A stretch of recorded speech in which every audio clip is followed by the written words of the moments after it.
nous sommes intéressés à une étude sur la manière dont les interactions entre individus peuvent évoluer au cours de la poursuite d'un objectif commun. Suite à l'analyse de cette étude, nous avons décidé d'appliquer ce concept au milieu du sport et plus particulièrement lorsque l'aspect compétition est présent.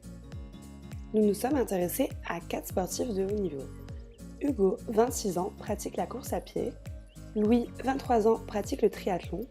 Antoine, 22 ans, pratique le triathlon. Sacha, 26 ans, pratique la course à pied.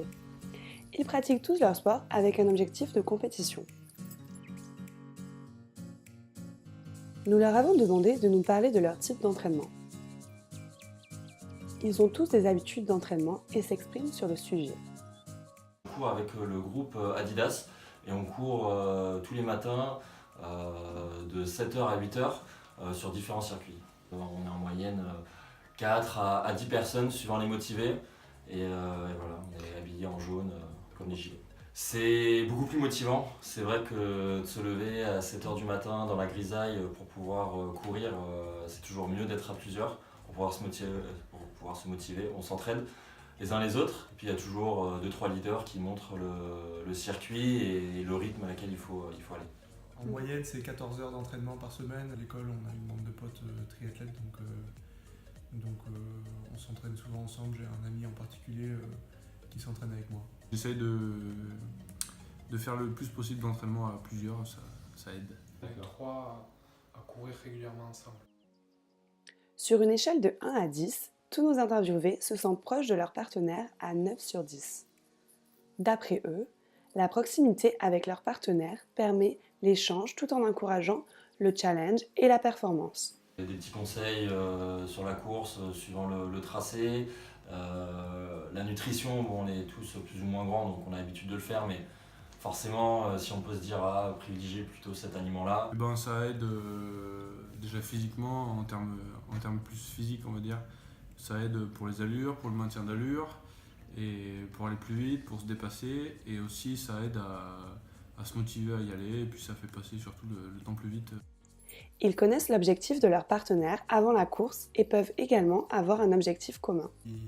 Qui s'entraînent pour les choses aussi tarées, mais j'ai la chance d'en avoir un avec qui j'ai le même objectif et avec qui je m'entraîne sur à peu près les mêmes distances, qui travaille aussi sur Ironman. Notre objectif commun, c'est l'Ironman d'Hawaï, les championnats du monde. Sur 14 interviewés, 13 personnes affirment préférer s'entraîner avec une personne proche plutôt qu'avec un inconnu. Sur 14 interviewés pratiquant la compétition, 8 d'entre eux ne courent pas à proximité de leur partenaire le jour de la compétition et n'ont pas ressenti le besoin de voir ou de parler à leur partenaire. Ils s'expriment. On essaye de suivre, mais au bout d'un moment, forcément sur 42 km, sur plusieurs heures, suivant les objectifs de chacun, ça se disperse. Ah non, là j'étais vraiment dans la course et je pensais que au résultat final. Ouais, on était tous focalisés sur le marathon. D'accord. Je suis pas certain que ça me pousse forcément, parce qu'on est sur des disciplines où on sait avant la course l'allure à laquelle on va aller, et c'est pas des courses où on pourra aller 2 fois plus vite parce qu'on a un collègue à aller chercher loin devant. On leur a posé la question de l'aspect compétition au sein de leur groupe d'entraînement pour essayer de comprendre s'ils se sentent en concurrence avec leur partenaire. Oui et non, parce qu'on ne se le dit pas de manière formelle, mais on sait très bien que de manière informelle, il y a toujours une petite compétitivité, il y a l'ego qui parle, oui, un peu. Un peu de compète quand même, ouais. On va se dire je suis plus en forme que lui, puis ça nous donne un petit coup